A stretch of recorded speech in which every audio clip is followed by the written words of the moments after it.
Saludos mis queridos colegas, les habla su profesora Yoriluz Santana. Para mí es un enorme placer estar creando este nuevo espacio de aprendizaje en el cual estoy segura que vamos a obtener algunos datos importantes para fortalecer nuestras condiciones como docentes. En esta clase particularmente yo quise incluir lo que era el conocimiento de la ontología del lenguaje. ¿Qué es la ontología del lenguaje? No es más que la ciencia que estudia el ser en el ser. ¿Y por qué yo me apoyo en esta ciencia? Porque en esta ciencia yo encontré mucho más entendimiento de cómo era nuestro proceso de aprendizaje, cómo era el proceso de aprendizaje de los otros, cómo interactuamos con los otros y cómo esa interacción tiene efecto tanto en ellos como en nosotros. Entonces me pareció importantísimo que en esta formación docente yo incluyera los conceptos más neurálgicos de esta ciencia para que los complementemos perfectamente con nuestra fortaleza como profesores.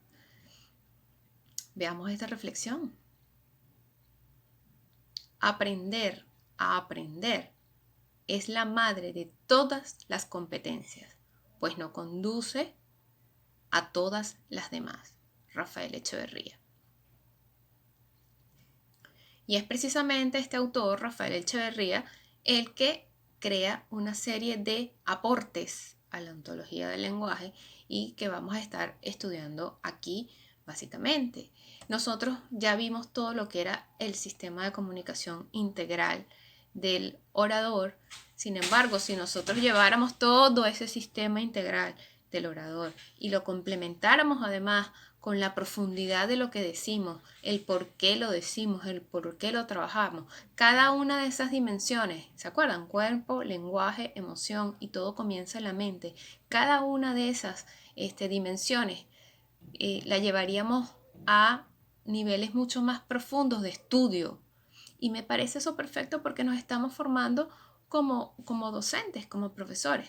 Sin embargo, de todas esas áreas que estamos viendo aquí, que incluirían el estudio de todo lo que es el sistema de comunicación integral del ser humano, yo seleccioné tres principales que son las que vamos a estar viendo a lo largo de este espacio. Y primero y principal, Echeverría planteaba cuál era ese modelo de aprendizaje, cómo nosotros los seres humanos aprendíamos a lo largo de nuestra vida. Y él planteó un modelo que por demás se hace interesante, que lo llamó el modelo del observador y mostraba los tres tipos de aprendizaje que podía tener el ser humano. Él hablaba de que había un aprendizaje de primer orden. ¿Qué era un aprendizaje de primer orden? No era más que un aprendizaje donde se estaba enfocado a entender que había una acción que había generado un resultado.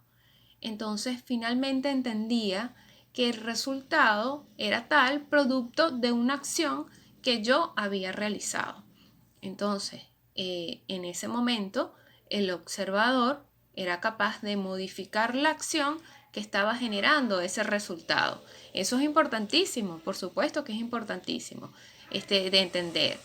Luego había otro nivel de aprendizaje que era en el cual no solamente estamos hablando del aprendizaje ya de segundo orden, donde no solamente entiendo que lo que pasa es producto de algo que yo estoy haciendo.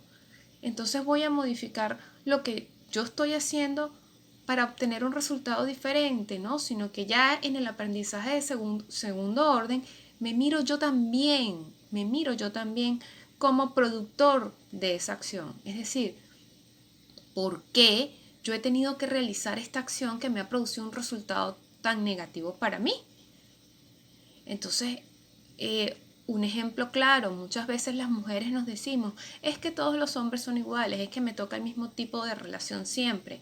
Bueno, a lo mejor en un aprendizaje de primer orden evalúo ciertas acciones que yo cometo que se traducen de manera inadecuada en la comunicación con mi pareja y corrijo esas acciones que yo cometo, pero a lo mejor en un aprendizaje de segundo orden, entonces yo me evalúo yo y digo, bueno, ¿y por qué yo siempre escojo ese mismo tipo de hombre o porque yo siempre escojo ese mismo tipo de pareja? Entonces ya ahí el punto de vista está hacia el observador, está hacia la persona y no hacia la acción ni hacia el resultado. Es una observación mucho más profunda, una autoobservación de mí mismo. Y luego el modelo del observador nos habla que hay todavía un aprendizaje más grande, que es el de tercer orden, que es un aprendizaje transformacional, que es en el que yo entiendo todo lo que debo modificar de todo mi sistema para que el resultado que yo obtenga sea favorable o sea distinto. Entonces cambio por completo mi sistema, incorporo cosas nuevas a mi sistema de vida. Entonces, los aprendizajes transformacionales se dan incluso a veces cuando la gente tiene experiencias muy fuertes, experiencias cercanas a la muerte, cuando ocurren situaciones muy fuertes en la vida y pueden producir inmediatamente un aprendizaje instantáneo que además produzca reflexiones profundas que genere cambio de acción, cambio de vida, cambio de punto de vista muy fuerte. Eso puede pasar. Pero también esos tipos de aprendizaje se pueden ir dando en la medida en que nosotros aumentemos nuestra capacidad de analizarnos como autores de nuestra realidad y entender cómo podemos asumir responsabilidad de los actos que estamos llevando a cabo para generar resultados diferentes. ¿De qué nos sirve esto en la docencia? Pues básico. Primero tenemos que entendernos nosotros mismos como seres humanos en nuestros procesos de aprendizaje para poder guiar a otros en sus propios procesos de aprendizaje. Y segundo, pues también tratar de generar en los alumnos aprendizajes realmente transformacionales, aprendizajes de segundo orden, aprendizajes realmente donde ellos se vean y se incorporen sus conocimientos, incorporen toda la información que le estamos dando, y se hace mucho mejor cuando lo hacemos a través de dinámicas, de prácticas, cuando ellos realmente experimentan y ven en la vida real todos esos conocimientos que les estamos dando.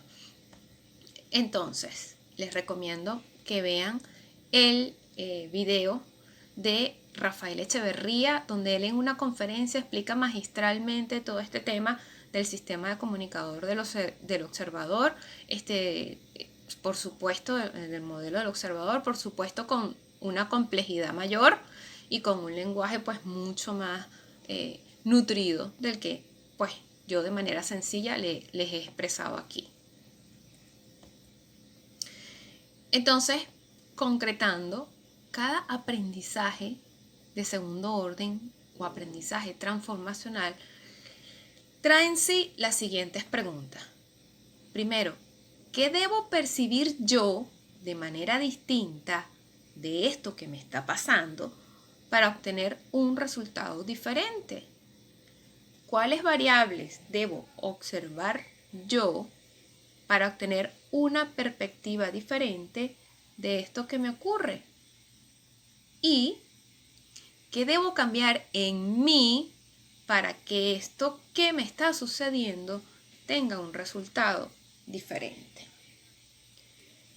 Entonces, como vemos, son preguntas que nos pueden ayudar a pasar del aprendizaje de primer orden al aprendizaje de segundo orden, a tener realmente aprendizajes importantes. Me disculpan los ruidos que van a estar escuchando de fondo. Voy a tratar de proyectar la voz lo más que pueda. Entonces, les recomiendo muchísimo para complementar este tema que vean un video que les subí del curso de la naturaleza. Es un video animado, es muy bonito, es un video muy pequeño, muy sencillo, pero yo creo que ejemplifica perfectamente las 3 etapas de aprendizaje, que les invito a que lo vean y que traten de descubrir cuándo la protagonista tiene un aprendizaje de primer orden, cuándo tiene un aprendizaje de segundo orden y cuándo tiene un aprendizaje de tercer orden o un aprendizaje transformacional.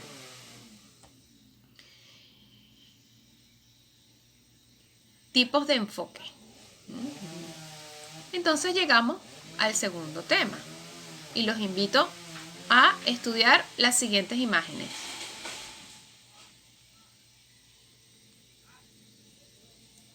¿Es un 9 o es un 6?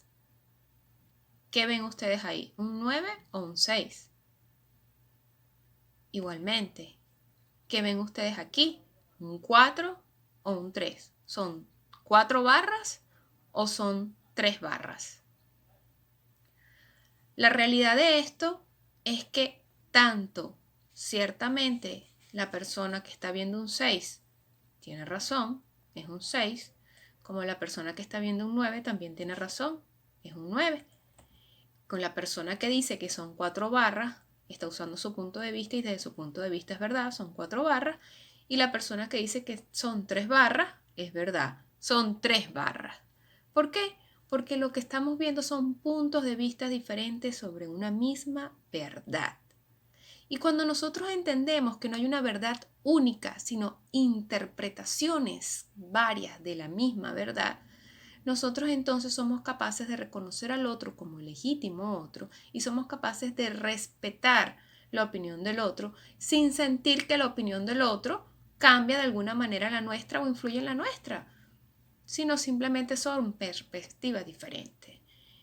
Ahora, el cómo nosotros afrontemos este tema nos califica generalmente dentro de dos enfoques. Y esos enfoques son, según el tipo de observador que estemos siendo en ese momento, enfoque único o enfoque múltiple. Ya vamos a ver de qué trata esto. Cuando hablamos de enfoque múltiple, estamos hablando de un enfoque en el cual nosotros nos permitimos escuchar la opinión del otro, escuchar qué dice el otro y abrirnos a la posibilidad de observar las cosas desde el punto de vista en que él la está observando. Cuando hablamos de enfoque único, estamos hablando de un punto de vista en el cual solamente validamos nuestra observación como la verdad única y permitida. Bien decía el maestro Yoda en Star Wars, muchas verdades que creemos dependen del punto de vista.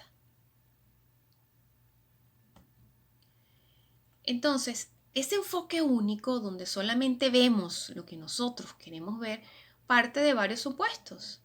El primer supuesto del que parte es que yo entiendo la situación, los que no están de acuerdo conmigo es porque no la entienden. El segundo supuesto del que parte es mi perspectiva es la correcta, los demás están equivocados. El tercer supuesto del que parte es mis motivos son honestos, los de los demás son cuestionables. Entonces, no quiere decir que siempre que yo tenga un enfoque único, yo estoy basada en estos supuestos, no. Hay muchas zonas grises y hay muchas interpretaciones y depende del contexto.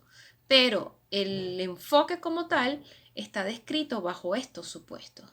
¿Cuáles son las expresiones típicas de la gente que está sobre un enfoque único? Bueno, las expresiones típicas son, epa, ya va, eso no es así. Esta es la mejor manera de hacerlo. Bueno, porque yo lo digo. Ya va. Después me explicas, pero escúchame primero. Bueno, porque yo tengo razón. Ya va, vamos a hacerlo como yo digo. Esas suelen ser las expresiones que nosotros usamos cuando estamos en el enfoque único. Esto es muy típico de las madres. Nosotros las madres solemos usar un enfoque único con nuestros hijos y estas son expresiones muy típicas de eso. Pero ya vamos a hablar un poquito más adelante de qué pasa ahí. En el enfoque múltiple, los supuestos son otros. Los supuestos son todos somos observadores individuales, yo no lo sé todo, todos somos parte de un sistema, mi perspectiva puede ser limitada y otra persona puede estar viendo algo que yo no estoy viendo y nos complementa esos diferentes tipos de opiniones y por tanto, déjame escuchar lo que el otro tiene que decir que a lo mejor complementa mi punto de vista y hay más opciones de solución. Esos son los supuestos a partir de los cuales parte el enfoque múltiple. ¿Cuáles son las expresiones propias cuando estamos en enfoque múltiple? Oye, ya va, ¿cómo lo ves tú? Yo lo veo así, pero dime cómo lo ves tú. ¿Qué te parece hacerlo de esta manera? Oye, me interesa conocer tu opinión. Yo lo veo distinto, pero explícame cómo lo ves tú. ¿Qué te gustaría hacer a ti? Fíjense que esas son preguntas que abren la conversación, que abren y disponen al punto de encuentro. Entonces, los enfoques no son ni buenos ni malos. No es que el enfoque múltiple siempre es adecuado y el enfoque único siempre es inadecuado, ni viceversa. No. Lo que es adecuado o inadecuado es el tiempo en el cual se usen, el momento en el cual se usen. Y les pongo un ejemplo. Si mi hijo se tiene que tomar una medicina que no se quiere tomar, yo en ese momento no puedo usar el enfoque múltiple y hablar con él y dialogar con él a ver si él se quiere tomar la medicina. Bueno, yo creo que el médico te dijo que te tenías que tomar esta medicina, pero ¿cuál es tu punto de vista al respecto? ¿Tú crees que no te la tienes que tomar? No, no pudiéramos hacer eso. Tendríamos que usar un enfoque único y te la tienes que tomar porque es para tu bien. En el caso contrario, en donde estamos trabajando en equipo y entonces necesitamos incorporar el conocimiento de todo nuestro equipo de trabajo, pero resulta que es lo que yo digo y no estoy abierto a escuchar a los demás, ahí el enfoque único es inadecuado porque ahí el enfoque que yo tengo que usar es un enfoque múltiple. Entonces fíjense la importancia de entender cuándo debemos usar un enfoque o cuándo debemos usar otro. ¿Qué los invito yo? Los invito a hacer ejercicios. Los invito a hacer ejercicios donde en algunos lugares donde ustedes ya hayan identificado que están usando mucho enfoque único y pudieran usar el múltiple, usen el múltiple. Y en otros lugares donde identifiquen que están teniendo un enfoque múltiple inadecuado, usen el enfoque único. Cambien los enfoques y obsérvense ustedes en ese proceso a ver cómo se sienten, qué pasa ahí. Entonces los invito a reflexionar. ¿Qué hace que observes el mundo de cierta manera? ¿Cómo se constituye el observador que eres? ¿Cuál enfoque sueles aplicar más? ¿En cuáles áreas de tu vida pudieras aplicar un enfoque diferente?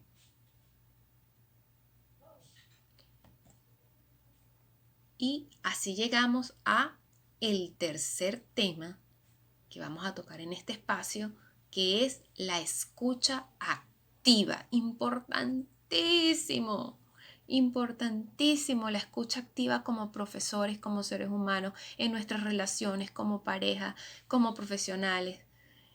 Fíjense esto, entre lo que pienso, lo que quiero decir, lo que creo decir, lo que digo, lo que quieres oír, lo que oyes, lo que crees entender, lo que quieres entender y lo que entiendes, existen 9 posibilidades de no entenderse.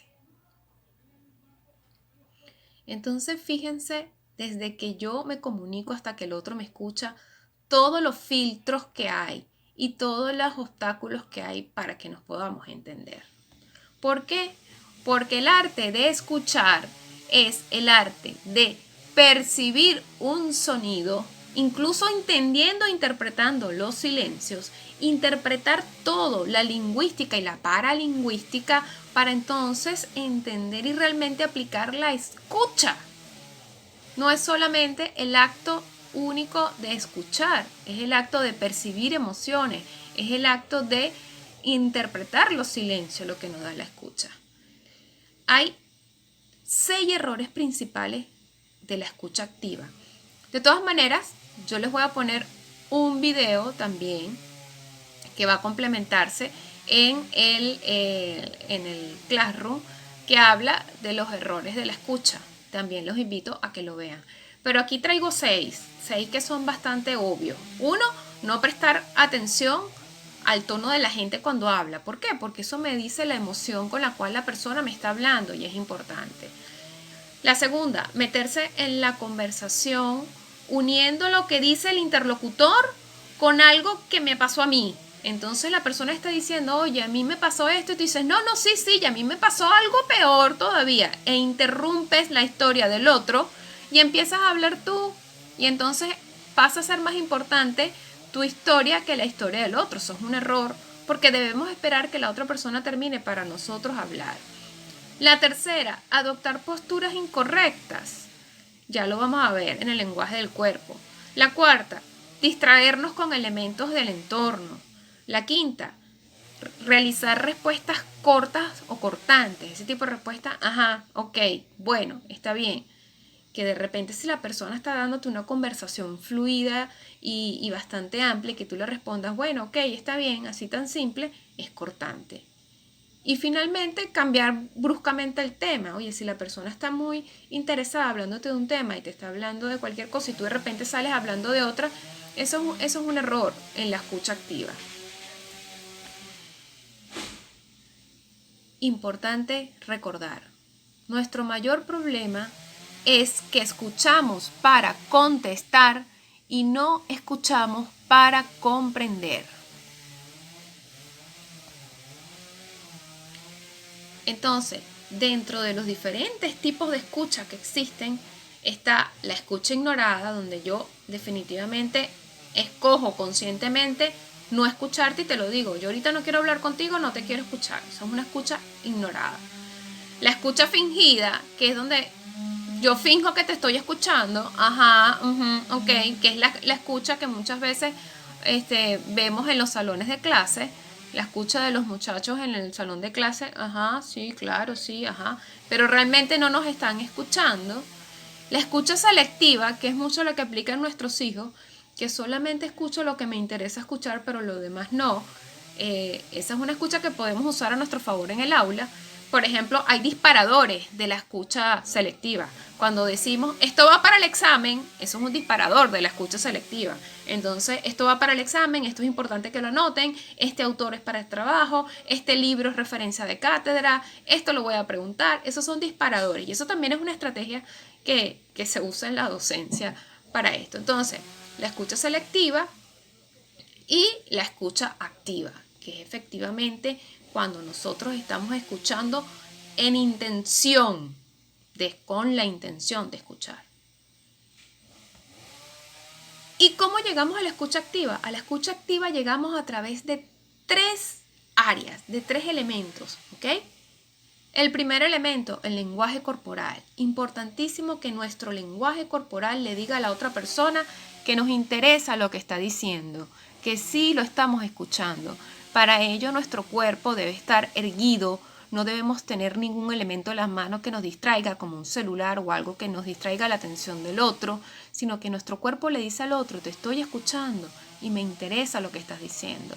El segundo elemento que podemos usar es verificar. ¿Cómo es la verificación? Donde yo verifico si lo que yo estoy entendiendo está bien, sobre todo cuando son temas que son delicados. Entonces vale que yo pregunte, oye, lo que tú me estás queriendo decir es tal y tal cosa. O sea, entiendo ahora, según lo que me dices, esto y esto y esto. Esa es la dimensión de la verificación. ¿Cómo hacemos en clase? En clase es importantísimo que nosotros usemos la verificación con nuestros alumnos. ¿Cómo lo hacemos? Cada vez que nosotros avancemos en clase, debemos parar para hacer una verificación. Ok, ¿qué han entendido hasta ahora? ¿Qué piensan de esto? ¿Cómo me explican con sus propias palabras lo que yo he dicho hasta ahora? Y ahí usamos la verificación para asegurarnos de que nuestros alumnos nos están entendiendo. Entonces, el segundo elemento, la verificación, importantísimo.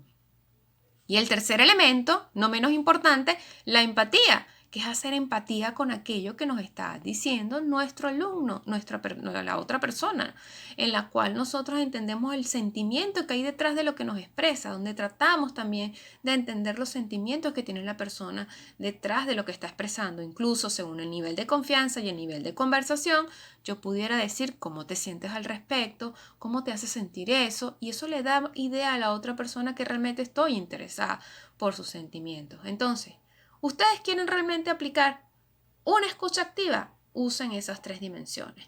Lenguaje corporal, verifiquen si lo que están entendiendo es correcto y apliquen empatía. Les dejo como reflexión las siguientes preguntas. ¿Cómo evalúas tu capacidad de escucha?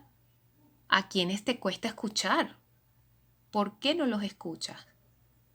¿Qué dice eso de ti? Y aquí aplicamos el modelo del observador. ¿Qué puedo cambiar en mí para generar resultados diferentes? ¿Qué puedo hacer?